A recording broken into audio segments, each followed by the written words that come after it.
So welcome to our A-Level History Masterclass 2023, presented to you by Westminster Abbey in collaboration with ourselves, Justice to History.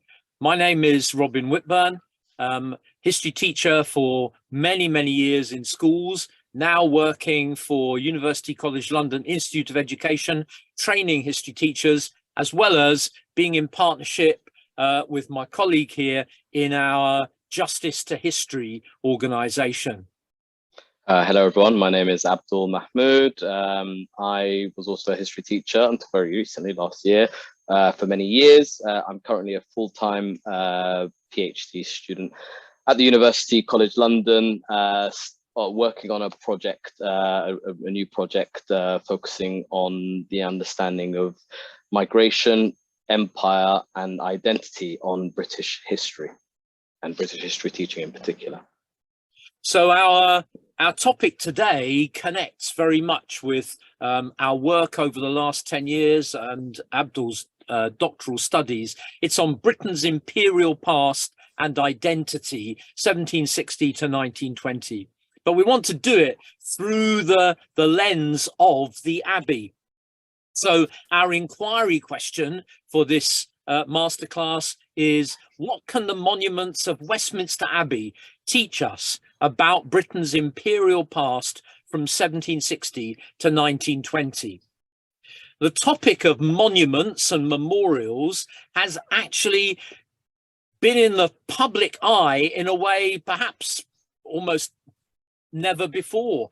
Since 2020, there have been so many stories about controversy over particular statues. The famous one of Edward Colston in the middle there, in the middle of our COVID lockdown, people throwing the Colston statue into the waters in Bristol. But there have been other ones, haven't there? The famous sort of flashpoint when it comes to statues is obviously the statue of Winston Churchill in Whitehall for a variety of reasons.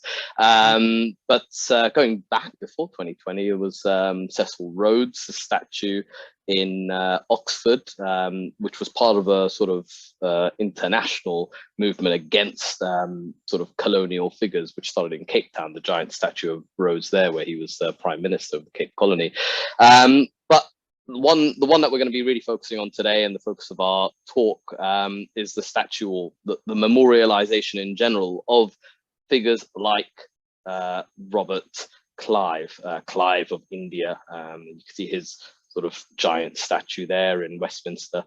But we're going to be focusing in on the history of these memorials. There's an assumption that because they are old and cast in bronze and look like they've been there for centuries, that's not always been the case, and their origins are actually a lot more complex and interesting than first appears. But let's go to the Abbey, and we heartily do recommend that you do that physically rather than remotely. If you can get down to Westminster Abbey, there's nothing like seeing these memorials in their context. Two of the memorials we're going to be looking at are here in this early 19th century picture of the Abbey. But the academic Holger Hook, he's working in the University of Pittsburgh, he describes the Abbey in this way: a collection of great men. It is largely men. There are women memorialized in the Abbey and certainly buried there, but there are very few big monuments to great women other than queens. But it's a collection of great men of a society or nation, and the physical site of their representation, a potent manifestation of the national monument, which seeks to perpetuate a moment in a nation's history, an event, person or group of persons, and thus to encapsulate national identity in a permanent symbol. One of the figures that you might expect to see in Westminster Abbey in that way would be Admiral Horatio Nelson, as at the top of Nelson's column in Trafalgar Square. And certainly Nelson himself had a sense, perhaps inflated, but he was a very famous admiral, of this sense in which he would be himself memorialized. In 1798, he was preparing to fight the French at the Battle of the Nile. And it's alleged that before, the night before the battle, he said, "Before this time tomorrow, I shall have gained a peerage or Westminster Abbey. I'll either be alive and called Lord Nelson, or I'll be dead and get my statue in the Abbey." Now, in the end, he didn't end up having a memorial in Westminster Abbey. He does get the peerage, though. He did get the peerage because he won the battle. Absolutely, he did. He is Lord Nelson. But there was a feeling that the Abbey had just become too crowded by the end of the 18th century, and there were debates in Parliament, even a special report, an investigation into memorials in the Abbey. And they'd got this beautiful new cathedral, St. Paul's in London, and they thought, this is almost an empty space. Let's use this as some kind of pantheon of the great heroes, the future heroes of the country. And so when Nelson does die at the Battle of Trafalgar, his mausoleum is in St. Paul's Cathedral, as is Wellington's after the Battle of Waterloo. The Abbey decides, well, we can't not recognize him in any way, and so they actually made a waxwork of him. So they had a waxwork figure of him dressed in his admiral's gear, and you can still see that in the Abbey Museum if you visit today. Not quite sure it's up to Madame Tussauds standards, but it's a historical artifact. It's a historical artifact. But if we go to the Abbey, then the best thing we could do was to just give you a little clip of a part of the Abbey. This is in the north transept, and these are the two monuments that we're going to start with today, and we can see them in this short video film. The first one is that one there. Look at it, right up, not on eye level down here. You have to look up into the Gothic rafters almost to see this monument, and the other one is close by. So there we go, from the top monument just round by the side, and here's the second one. So two really vast monuments. Yeah, and these two right. You do have monuments, to see them really to appreciate the scale of these monuments. I mean, you know, you're craning your neck to see the very top. And you would think, wouldn't you, that surely these people must be as famous as Nelson. Surely these are national figures. The two Abbey monuments suggest glorious sacrifice for your country, for the honor of Great Britain. And they are. But they were actually erected not by the nation, but by a business. The business that paid for these monuments was the East India Company, and they directly deal with the Abbey, and they pay Westminster Abbey to actually have these monuments put up within the space, think of about just around 30 years, within a space between the late 1750s and the late 1780s. The company pays for these two monuments. I don't know about you, Robin, but that relationship does seem very unusual to a sort of a non-historian or a modern listener, that a company would have such a close relationship with, you know, the most sort of sacred place in a country. How is that? And it's come about because the East India Company, from its origin at the beginning of the 17th century, in the early 1600s, where it is really just a trading company, over the course of that century, it establishes itself in India. It ends up with 3 bases, one in Madras, another in what is now Mumbai, and Madras is now Chennai. So in modern day Chennai and Mumbai, they have their base. And then the final base that turns out to be their kind of capital, their focus point, is in modern day Kolkata, or in those days, they called it Calcutta. And so the East India Company has 3 strategic points in India. And from there, it starts to build and build and become identified with the British Empire. Most of the focus of the British Empire in the 18th century is on North America. It's on the colonies, the 13 colonies, and on the colonies of the West Indies, where the sugar plantations are. And the trade in enslaved Africans that's going across the Atlantic. Those are the big aspects of empire. But developing over in the East is this company that is really dealing directly with the Indian Mughal Empire. So its transactions are direct with the Mughal rulers of India. But its fortunes are very closely tied to the fortunes of the British Empire. And so the line between company and state is very blurry. Yeah, because I think as the company becomes so much bigger, so Britain wants to actually identify with this as part of Britishness. And when these monuments are put up, you can see that it says here that the East India Company has put this one up as a grateful testimony of the signal advantages which they obtained by his valor and prudent conduct. So they're still, although it's in Britain's national mausoleum, it's still talking about the advantages that they had, which meant we've paid for this because we were so grateful. So what did these two people do, and who were they? Well, one was Charles Watson.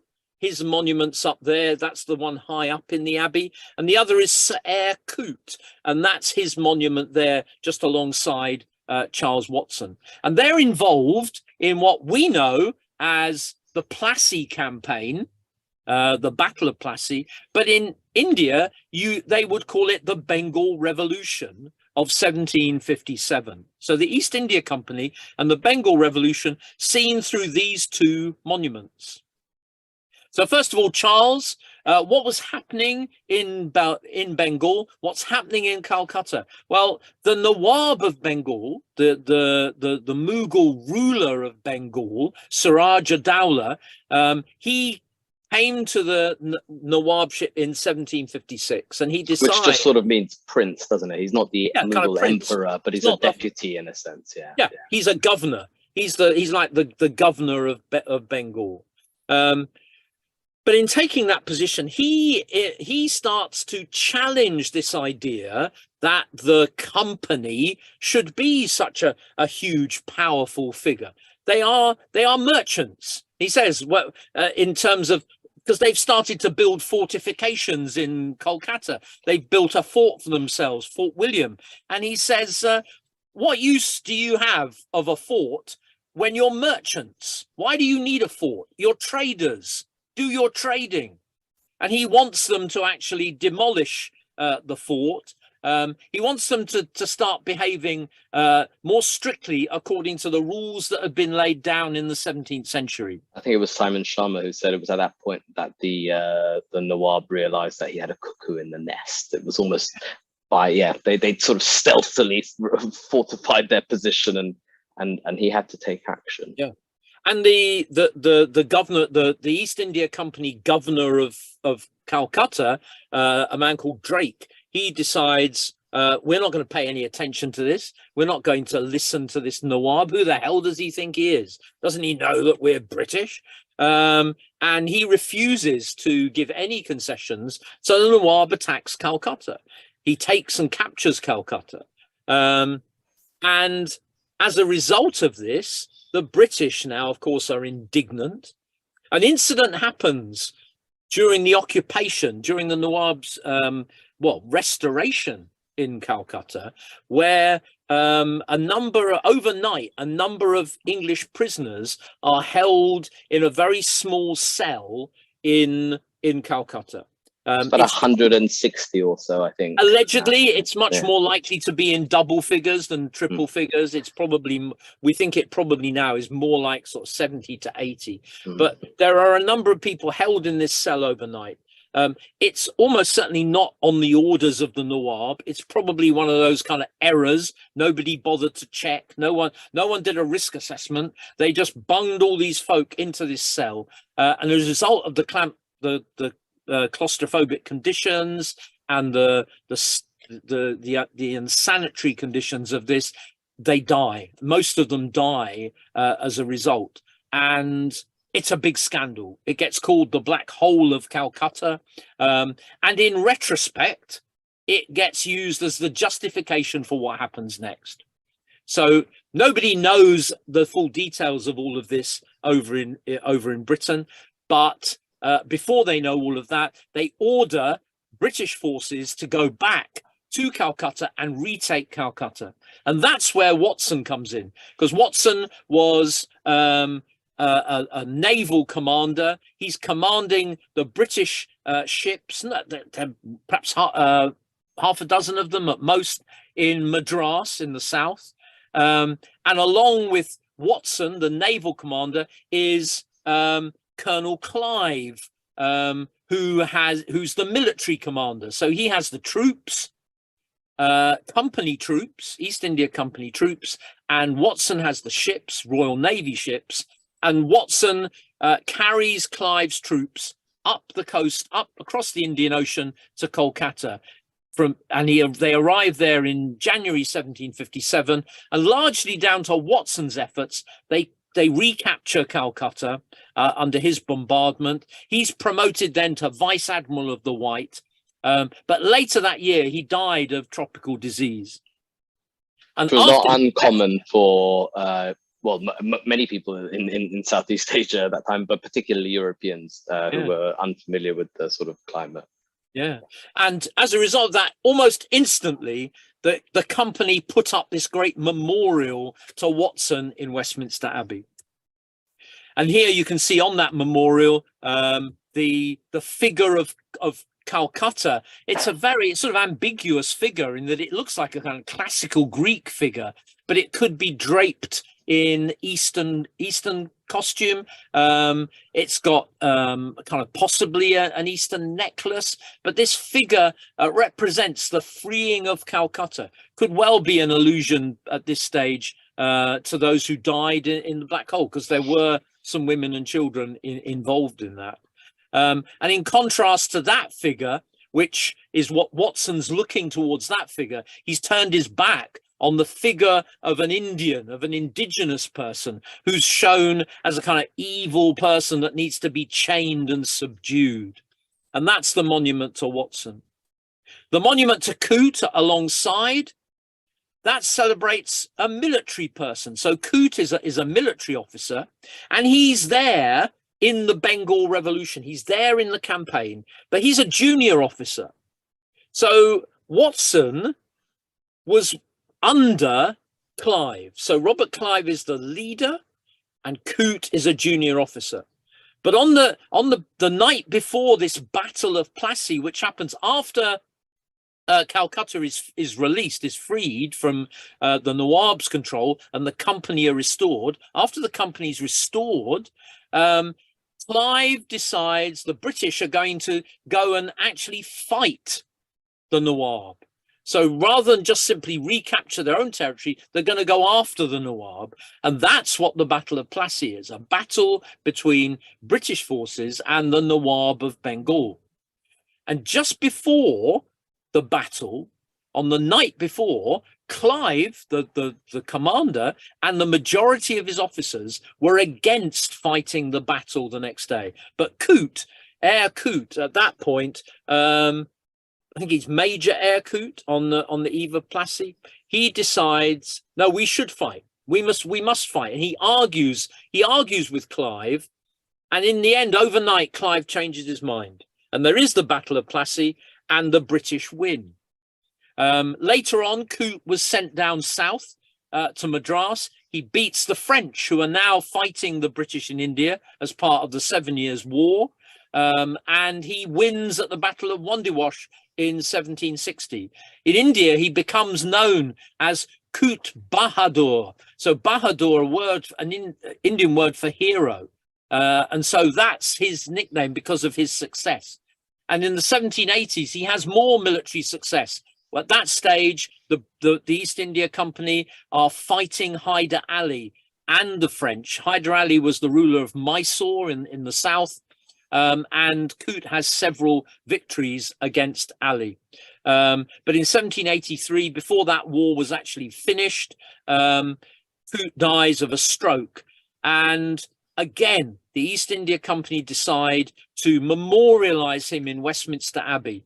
There's a figure of an indigenous Indian person, again, hiding his face in shame at the glorious military might of Sir Eyre Coote, whose face is on this plaque that is raised up by the angel of victory.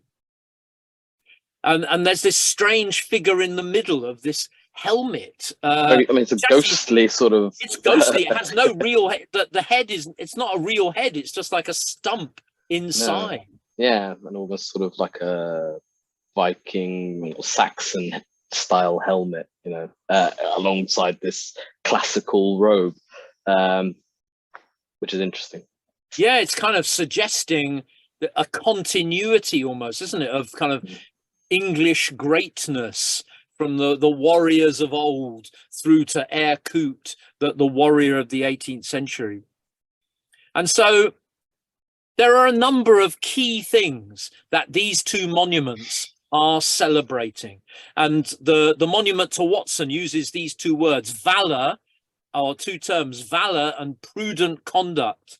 There's valor in defeating a pernicious enemy. They could be French, they could be Indian, but there's this valor in defeating the evil enemy. There's also valor in liberating oppressed people. Along with that kind of mighty victory, there's always a kind of righteousness, it seems, in the way the British try to portray themselves. And that valor in liberating oppressed people, usually white British people. Usually women. And often they're very usually portrayed as women, as women in these kind of memorials. Yeah. But also it's the way that they do this. They are brave and courageous. They have so much valor. But these men, Watson and Coote, they do it with prudent conduct. They're wise and prudent in the way they go about things, suggesting a kind of morality. They're prudent in securing advantages for a British company. They're also prudent in avoiding scandal and excessive self-advancement. Which would not be good for shareholders. No. And the later Governor General of India, Warren Hastings, is impeached for imprudent conduct, allegedly. So this idea that they are prudent is something that the company wants to lionize, or at least, recognize. And so here we have in the nation's mausoleum, we have two major monuments to people who are directly involved in carving out what will become the British Empire in India. Sounds like you're concluding without having shown us the memorial in Westminster Abbey to Clive of India, the great hero of the Battle of Plassey. So what about Robert Clive? Yeah, fearless hero of Plassey. There was no monument in the Abbey from the East India Company for Clive. But there was for his juniors. there's one for his a junior officer. There's one for the naval commander, but there's none for him. We have a view as to why that would be. Why would Clive not get his monument? Part of, I think, that lies in the nature of the Bengal Revolution. It's presented in history as this great British military victory against a corrupt Indian ruler. It's actually the result of an Indian conspiracy to remove their own ruler. That wasn't unprecedented. Bengal revolutions had actually happened several times in the 18th century, where some of the Indian merchants and leading figures, Indian nobles, came to the conclusion that their Nawab was unscrupulous, wasn't ruling in their favor. They would replace them. They would depose them. Probably worth giving some context at this point as to what's happening in India very briefly. In the late 17th century, India was a highly centralized state ruled from Delhi by the Mughal emperor, for a large part of that, Aurangzeb. And on his death, the centralized authority starts to fragment. There is a nominal Mughal emperor based in Delhi, but his power is weaker and weaker. And that gives the opportunity for local businessmen or sort of ambitious military men to impose themselves in the richest provinces, such as Bengal. Yeah, one of the richest. And if you're interested, obviously, if people are interested in reading more, William Dalrymple's book, The Anarchy, covers all of this period. An excellent read. So what's going on in 1757 is something that concerns Indian establishment. On the merchant side, you have Jagat Seth, the banker. And you have Amir Chand, nicknamed Omichand, the merchant. And they conspire with one of the local nobles, Mir Jafar, to basically replace Siraj ad-Dawla, the ruler, the Nawab of Bengal, to replace Siraj with Mir Jafar. That's what they're about. And they ask Clive to get involved because obviously they realize, hey, we've got some British forces here on our doorstep. Clive was about to go back to Madras after relieving Calcutta. He was going to head back down to Madras. They ask him to get involved through a number of backdoor deals. At one stage, Clive actually forges Admiral Watson's signature on a document because he's trying to do a deal. And he realizes Watson wouldn't probably not be part of it. So these kind of shenanigans are going on. That's what lies behind the Battle of Plassey. And in fact, the real coup de grace that sinks Siraj ad-Dawla at Plassey isn't Clive or Erkut's military acumen. It's the fact that Mir Jafar was Siraj's right-hand guy. And in the middle of the battle, Mir Jafar takes all of his troops over to the British side. And of course, Siraj is done for. He can't possibly win when half of his army's gone over to the other side.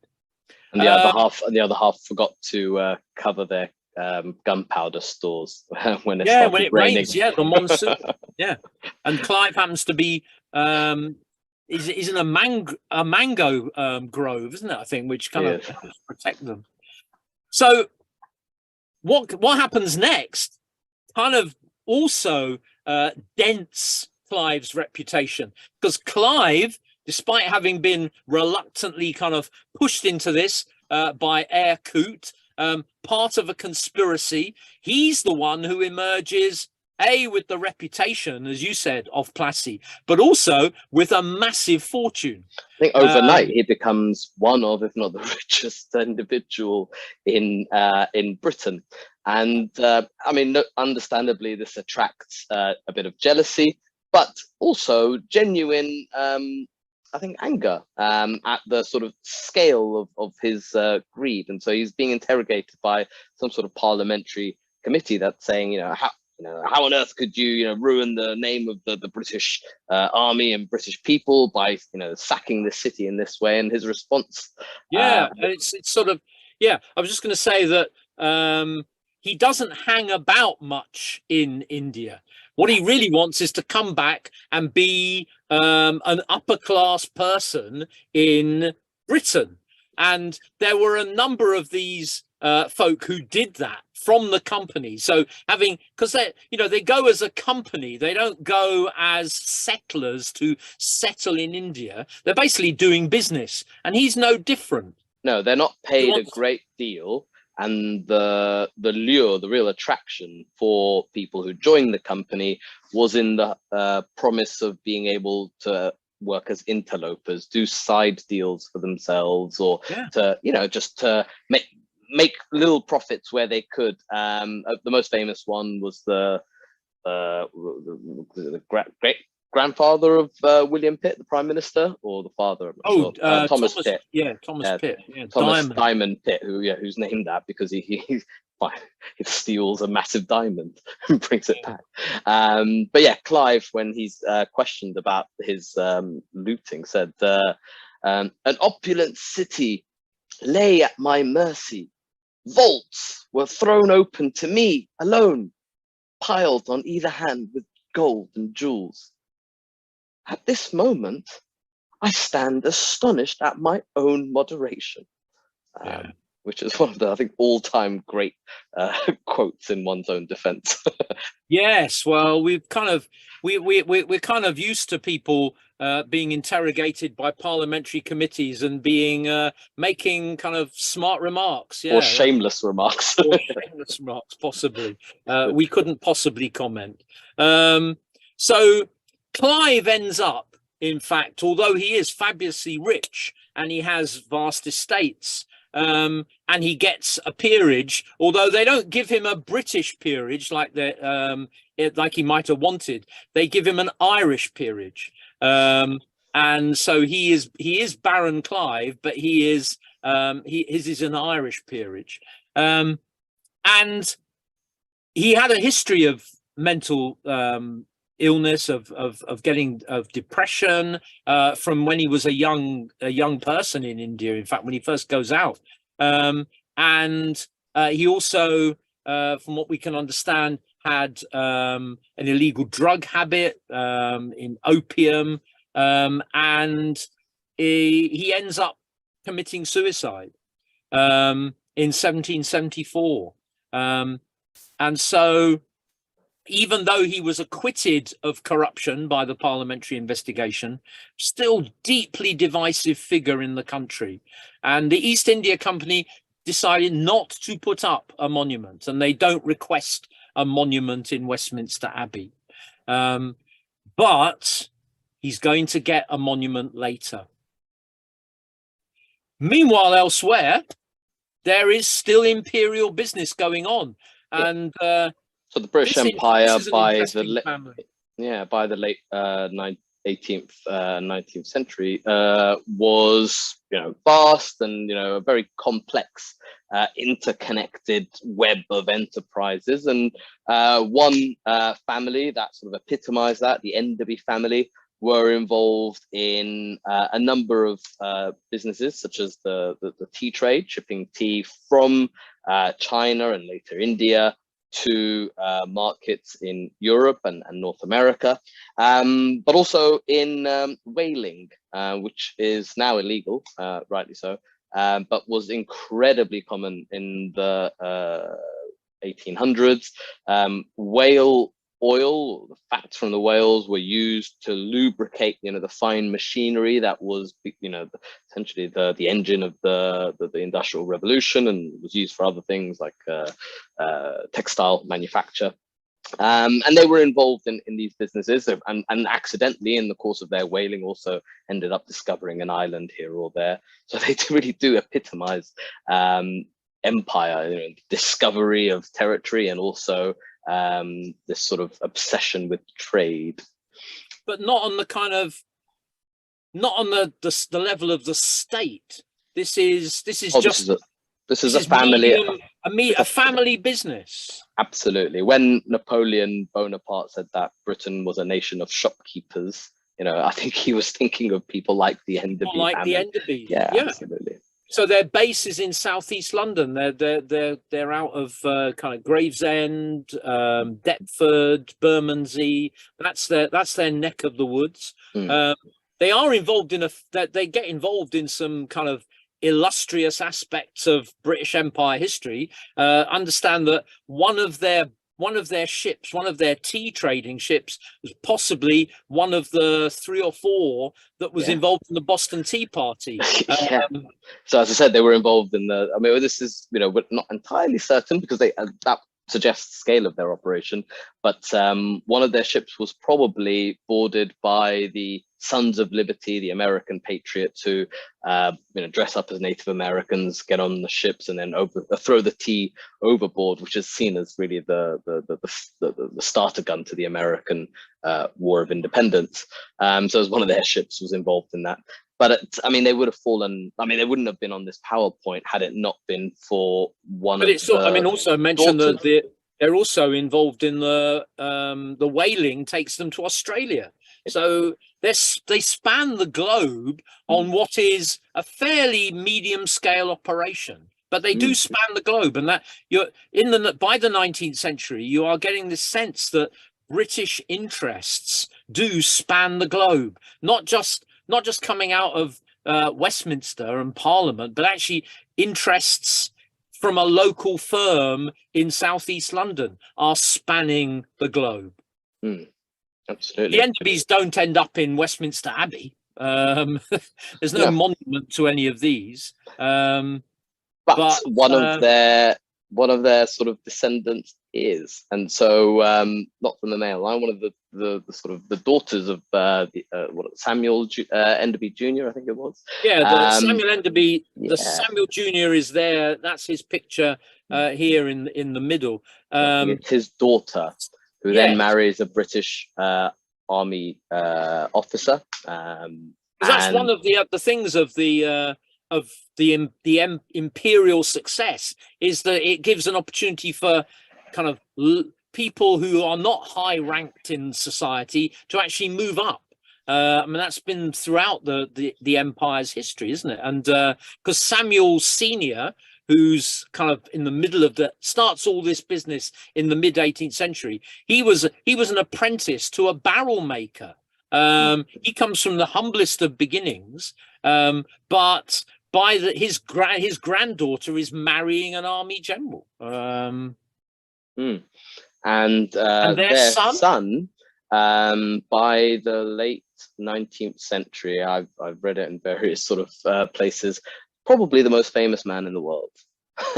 And his name was Charles George Gordon, as you would expect, for someone who's, recognized by some as the most famous man on earth. He has a number of names and titles. And if you sort of zoom in, this is his memorial in the Abbey, but this is not his place of burial, is it? Because like Nelson, he's buried in St. Paul's Cathedral. And I think I'm right in saying that his memorial in St. Paul's is actually greater than Nelson's, isn't it? It's one of the most enormous memorials you're likely to see. I've been to Paris to see the tomb of Napoleon.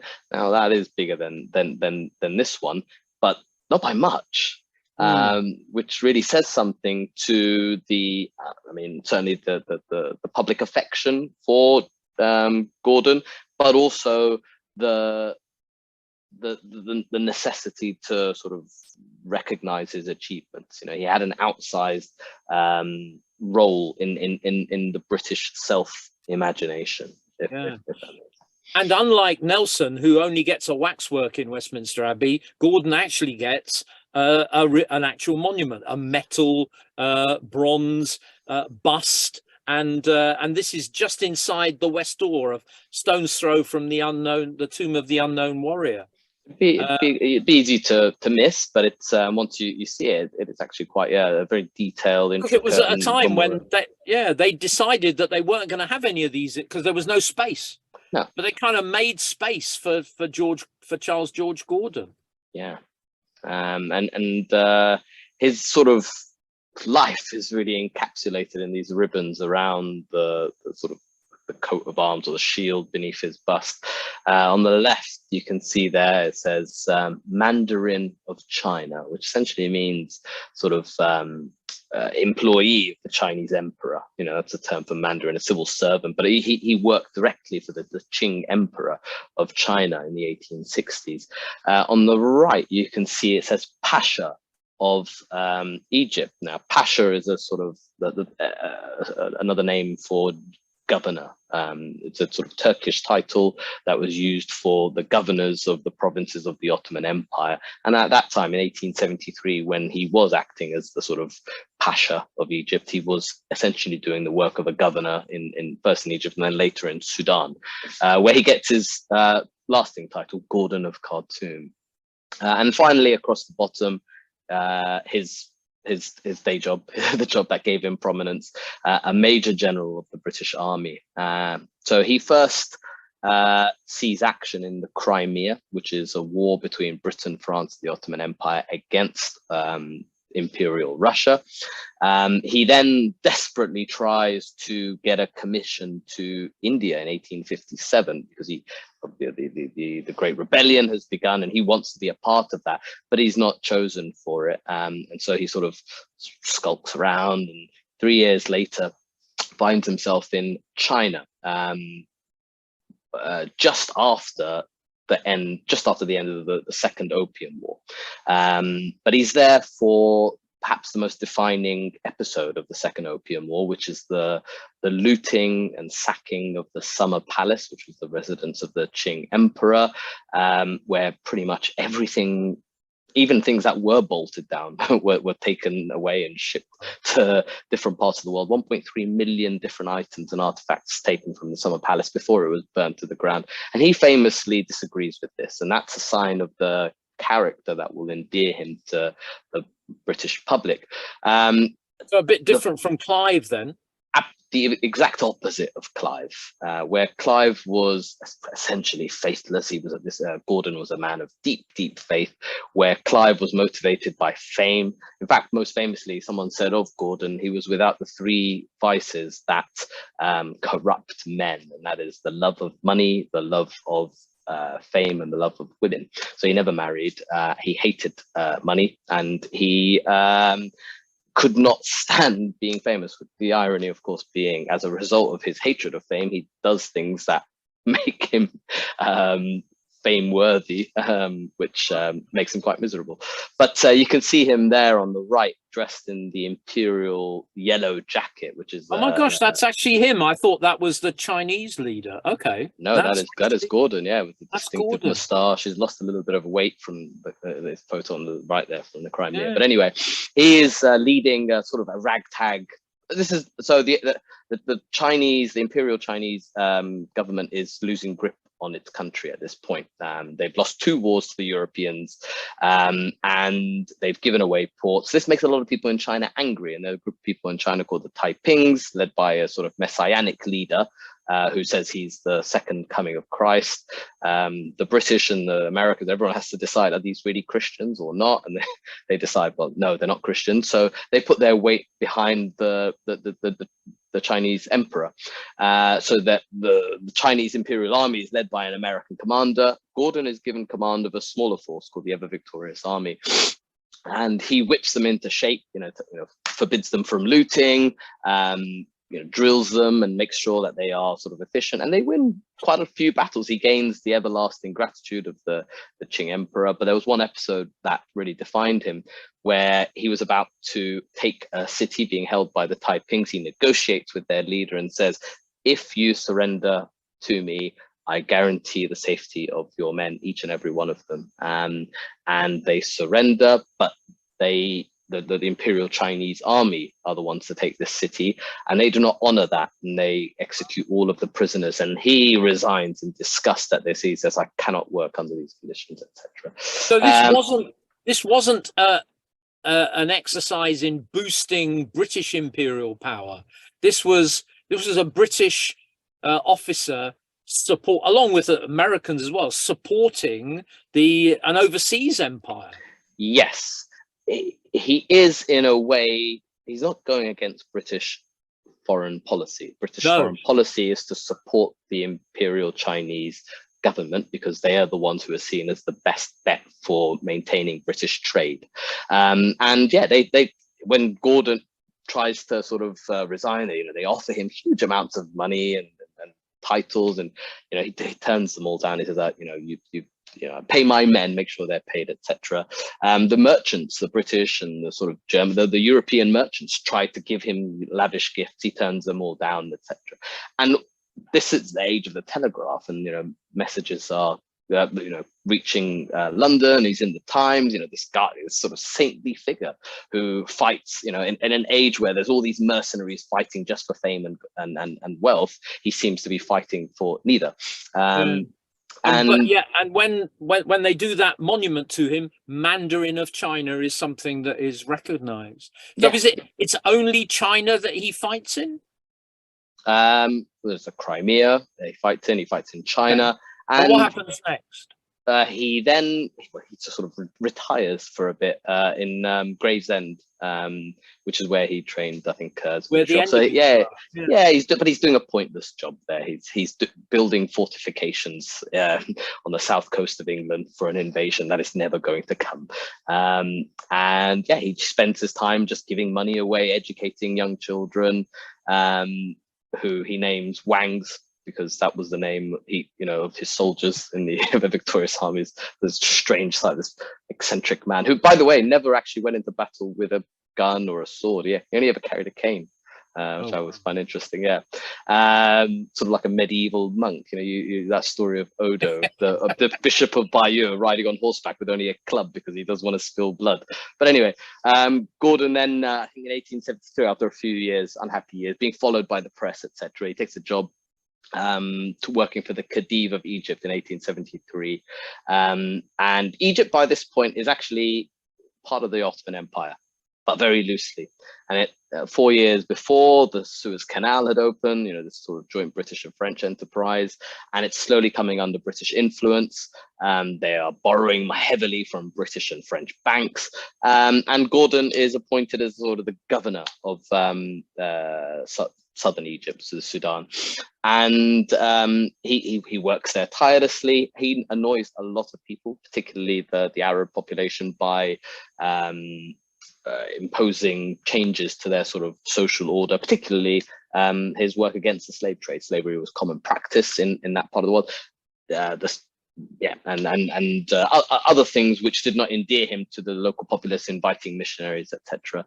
All of these factors, along with other things, contribute to the rise of a sort of quasi-nationalist, religious, messianic figure called the Mahdi Muhammad Ahmad, who builds this enormous army in Sudan.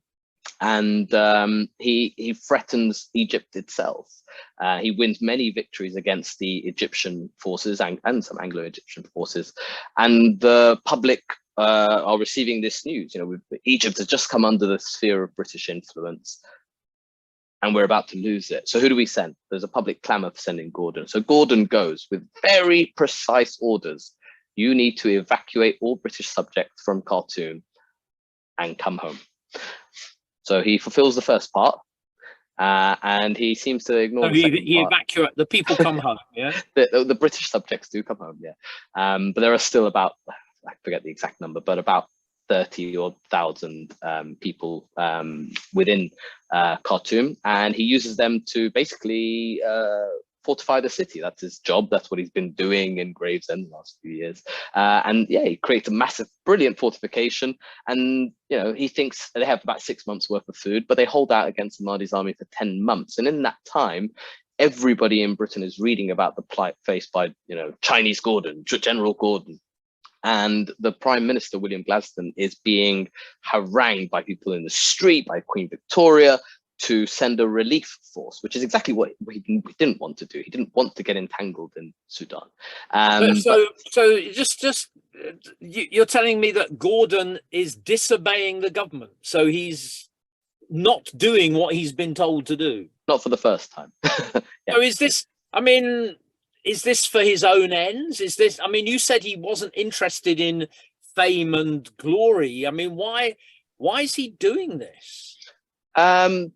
It's hard to say. He was always a stubborn figure, somebody who decided himself what was right and what to do. Someone really unsuited for military life, you would think.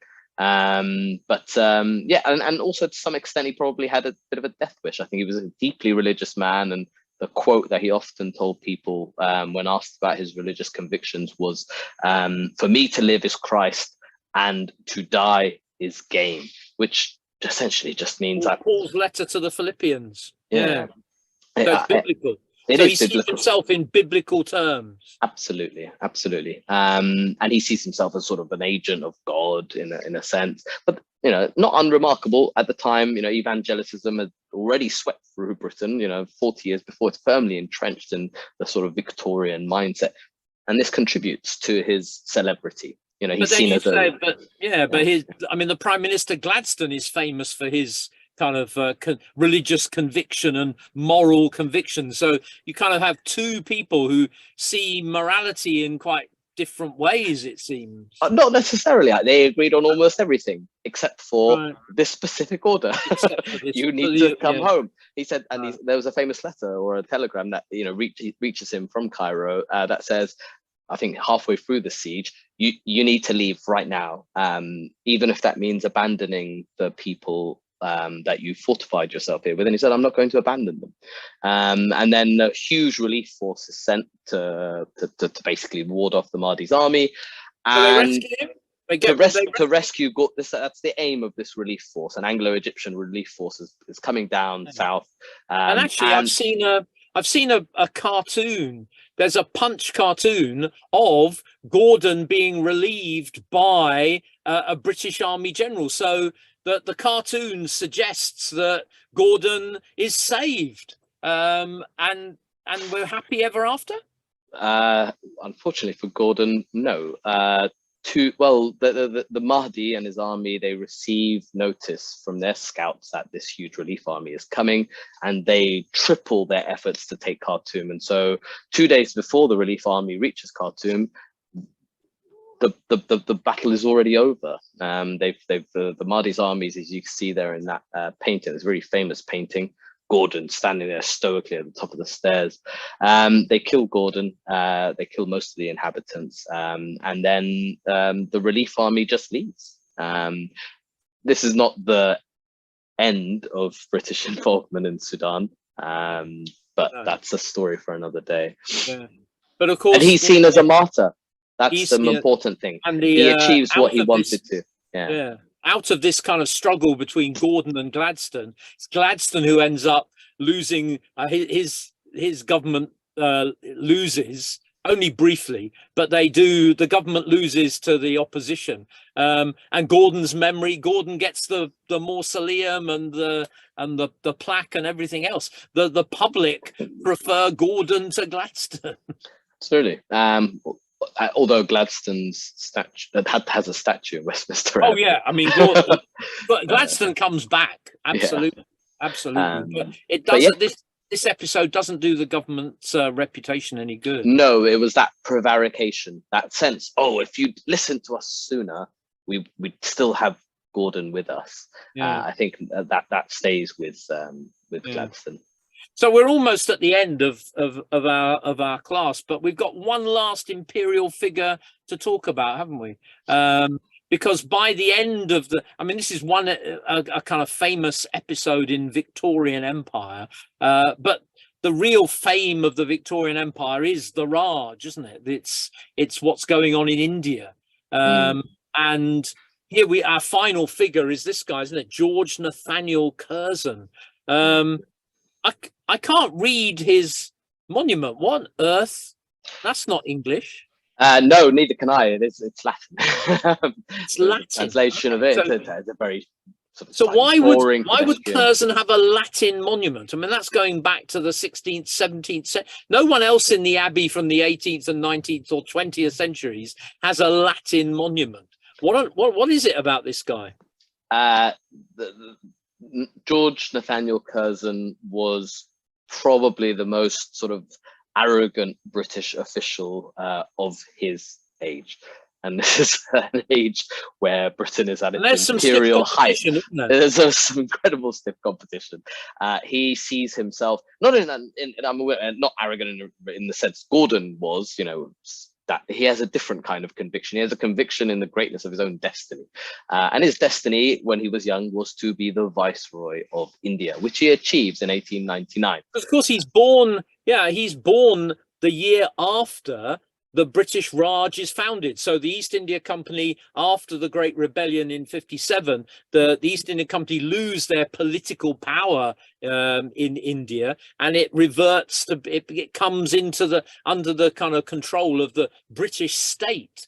And the first Viceroy of India is in 1858, Lord Canning, and so he's born the first year after that happens. That's interesting. And I mean, he takes the familiar route of, you know, British statesmen, you know, Eton and then Oxford. But in interesting, that time, isn't it, that another person, sorry to interrupt, but later on in British history, another person who had the ambition from his youth to be the Viceroy of India was Enoch Powell, wasn't it? And I'm sure he had a similar. I mean, no, he didn't go to Eton, but yeah, he definitely wanted, and that famously led to a great sort of depression in him when India gained independence in 1947. When the independence came. Sorry, I digress. Another similarity between Enoch Powell and Curzon is that they were both fluent in Urdu. Curzon was also fluent in Latin, as was, I think, essentially Enoch Powell, absolutely, so he was born just after the Raj is established. So throughout his life, he travels. You know, as a young man, he travels across the Middle East, across Persia and India, gaining knowledge of the terrain, the people, the culture, with the sole purpose of being viceroy, and he achieves that. As I said, in 1899, and he remains so until 1905, and he then has a brief period in the wilderness, but he joins the war cabinet of Lloyd George in the First World War, and then becomes foreign secretary, I think until 1923, I think it was. But he's involved in quite a few. I mean, he's involved in the Treaty of Sèvres, negotiating the Treaty of Sèvres, which dismembers the Ottoman Empire.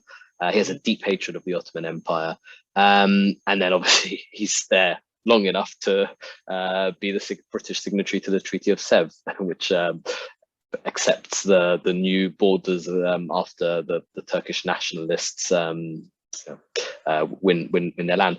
But in 1919, he argues for a memorial in the middle of Whitehall for the fallen of the First World War. Initially, it's a plaster, I think a wooden structure, combination of the two, and later it becomes permanent. But this is his work. He's the figure most sort of responsible for the erection of the cenotaph.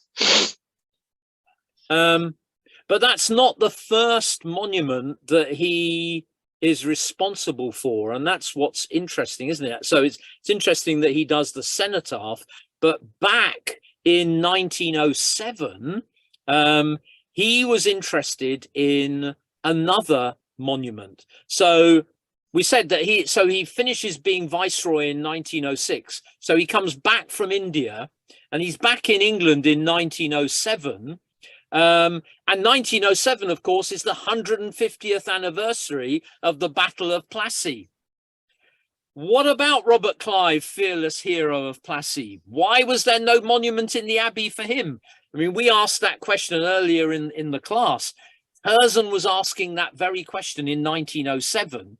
And his answer was to say, we need a monument. So he campaigns not to tear down a statue, but actually to put a statue up.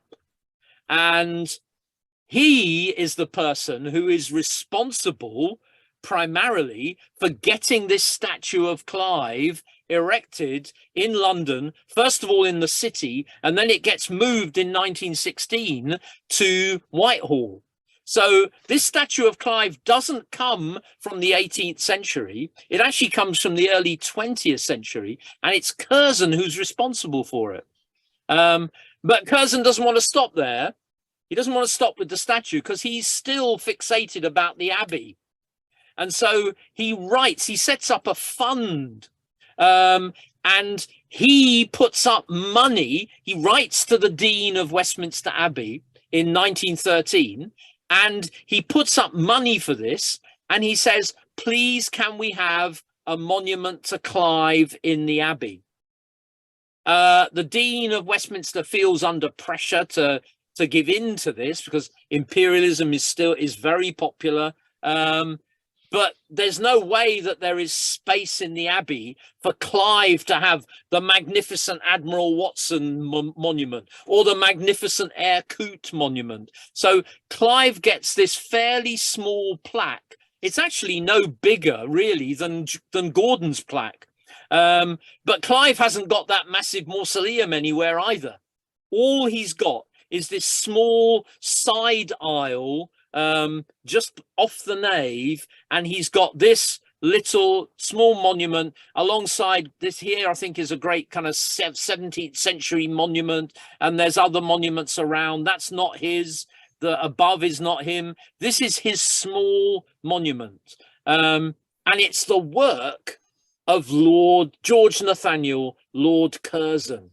And so when we're challenging Clive's monuments and saying, hang on, isn't this guy responsible for corruption and evil doing in India and shenanigans? We're only joining in actually with what they were saying in the 18th century. What we're up against is the work of an early 20th century imperialist, Lord Curzon.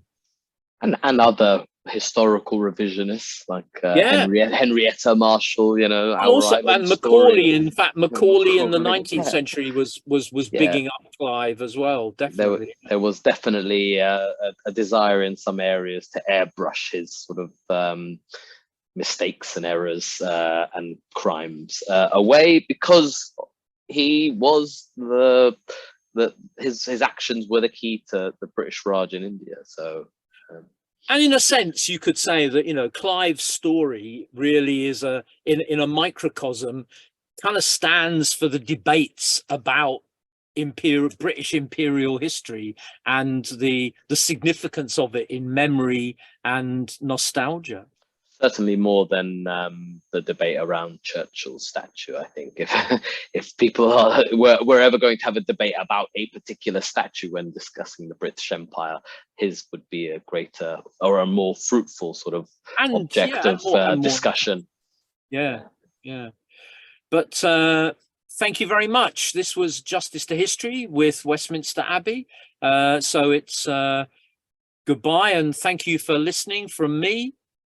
Goodbye from me, and we'll look forward to seeing many of you in the Q&A in April.